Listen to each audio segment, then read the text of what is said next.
Bob Arum just basically admitted out of his own mouth that he just set Shakur Stevenson up for failure. We're going to talk about what Bob Arum had to say. We're going to talk about the situation with Shakur Stevenson fighting on the Thursday night and how this may affect him getting a fight with Gervonta Davis if he stays with Top Rank. We're going to cook on all of this. I'm going to let y'all hear exactly what Bob had to say. But before we do that, make sure that you hit my like button and subscribe to the channel if you're not already subbed to the channel. Shakur Stevenson, he made weight, looks in tip-top condition, and he will be fighting Edwin De Los Santos tomorrow night. The only thing is, tomorrow night is a Thursday, and we don't have boxing on Thursdays, right? You don't see no big name fighters fighting on a Thursday. And that's been the question of everybody in boxing recently since they found out about Shakur Stevenson fighting on the Thursday. Well, when Bob Arum was first asked about it, he says, well, I mean, we're setting the fight up because the weekend is F1 weekend. And when the people arrive for F1 weekend, they're going to want to do something, and they're going to be paying to see these fighters fight. They're going to pay to see Shakur Stevenson fight. We're looking for all the people from F1 to buy tickets to the Shakur Stevenson fight. F1 is huge in Las Vegas, so we're going to capitalize on that. So he said that, he was looking for everybody that was coming in for the F1 weekend to buy tickets to the Shakur Stevenson fight. Now, when I first heard this, I said, what makes Bob Arum think that people coming to see a F1 Formula event is going to want to buy tickets to watch boxing? They came out there to see racing, not boxing. So that was my first thoughts when I heard Bob Arum say these things. But he insisted on, it might be a great idea. Another thing I asked is, well, why Shakur Stevenson? Why wouldn't he use another fighter? But like I said, at the end of the day, I said to myself, I'm not the promoter. Maybe they can see the projections, and the people that put together these events, they know a lot more than I do because they've been doing it for decades. I'm not the only one that had questions about this. All of the boxing media have had questions about this. Why are you putting Shakur Stevenson on a Thursday? People got to go to work. People got to go to work the next day. Why are they doing Shakur like this? And then you have haters that's loving this, right? Because they hate Shakur. They want to see him fail. And they've been talking about, they put him on a Thursday night. He can't sell. And you know how the haters do. So they're actually loving this. But like I said, Bob Arum, in the beginning, he was insisting on this could be a great idea. This could be something that starts a new trend in boxing, right? A big fight on Thursday night. Well, Bob don't seem so sure now. This is what Bob Arum had to say when asked about the event, asked about putting Shakur Stevenson on the Thursday night, and basically how the ticket sales are going and how everything is going, putting these fighters on the Thursday night. Let's hear what Bob had to say now. This fight on Thursday was, to gain traction from all the foot traffic from the F1, all the people attending. And how does the fight, is it meeting your projections that you thought it would do for Thursday night? And Thursday night is a very tough night to do a big fight because people have to work on Friday, and I'm not sure that the Formula One people care too much about boxing. I just don't know.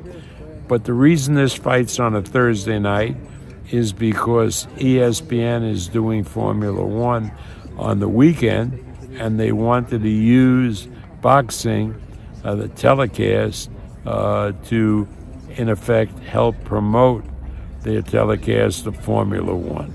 That's the reason, there's no, that we figured we'd jump on this because of Formula One. We were asked to do a Thursday night fight prior to Formula One by ESPN. And, obviously we're going to accommodate ESPN. Right. Similarly, we're going to do a Thursday night fight next year before the Super Bowl for the same reason.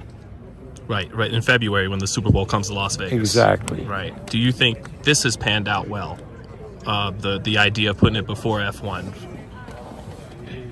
Again, whether it turned out well or not, we were asked to do it by ESPN, who goes a long way to paying our bills, right. And we're certainly going to accommodate whatever they want.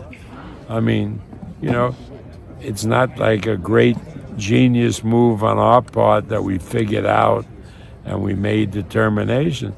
ESPN asked us to do it, and so we're doing it. And shout out to Sean Zeitel for coming through and getting the right questions out of Bob. You know what I'm saying? He didn't let Bob skip around nothing. He got the right questions out of Bob. And now y'all can hear for yourself. Bob is talking totally different now. Now it's the fight week. Now Bob is telling y'all this ain't a good idea. They just doing it because this is what ESPN wanted. We promised ESPN that we would do what they tell us to do because ESPN, they put a lot of money into boxing. So ESPN wanted us to put an event on during F1 Formula Week. Okay, that's cool, Bob. Putting on a boxing event, no problem. But why would you put one of your biggest names in an upcoming superstar in Shakur Stevenson that's lobbying for a mega fight with Gervonta Davis? Now, people might say, well, why does this matter when it comes to Gervonta Davis? Well, it matters a lot if Shakur Stevenson stays with Top Rank and he wants some type of negotiation leverage. Of course, Tank is going to be the A side either way it goes. But I mean, the percentages, right?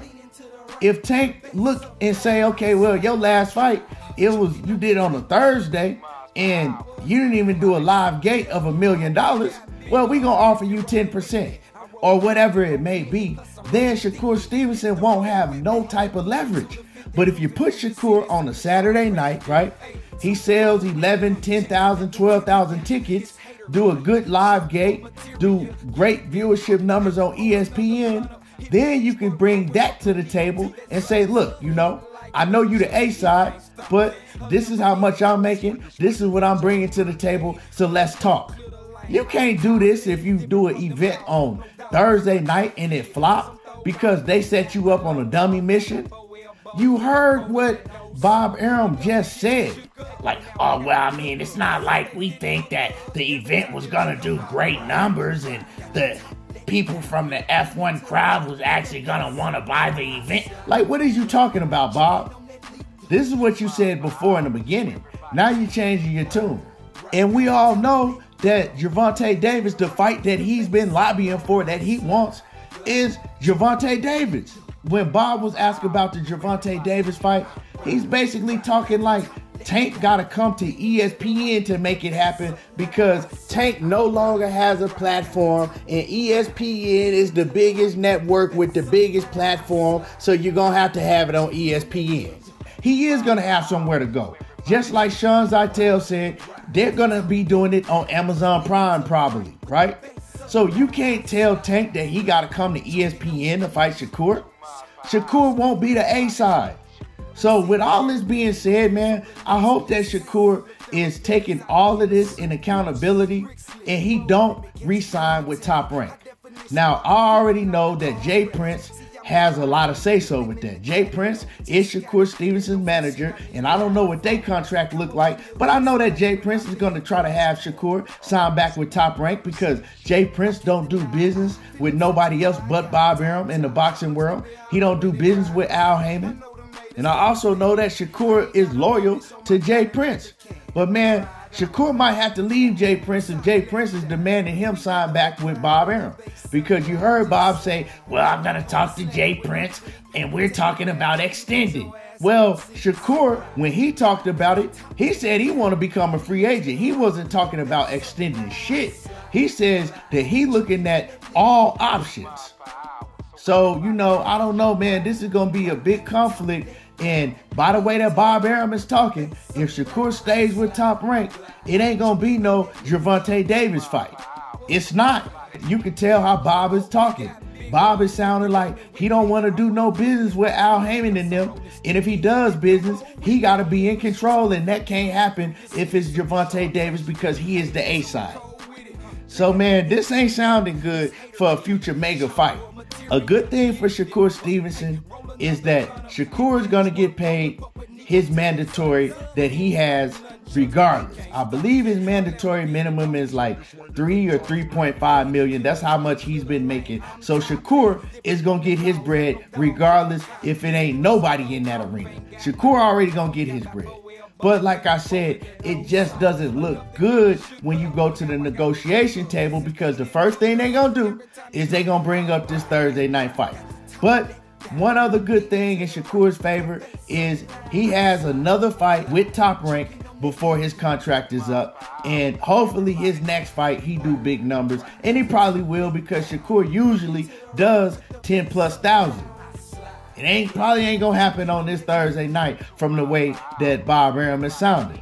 Y'all let me know how y'all feel about this whole thing. Did Bob Arum set Shakur Stevenson up for failure? And why didn't Bob Arum pick another fighter to fight on Thursday? He got a whole lot of fighters on that roster. He could have had Robeisy Romero or somebody like that fight. Why would you pick Shakur Stevenson out of all people? Y'all let me know how y'all feel. Make sure that you hit my like button. Subscribe to the channel if you're not already subbed. And y'all already know how I do. There you go, talking that boxing again. And I'm gone. The lips gliss, tank full of Theraflu, cause I be in them shit whips.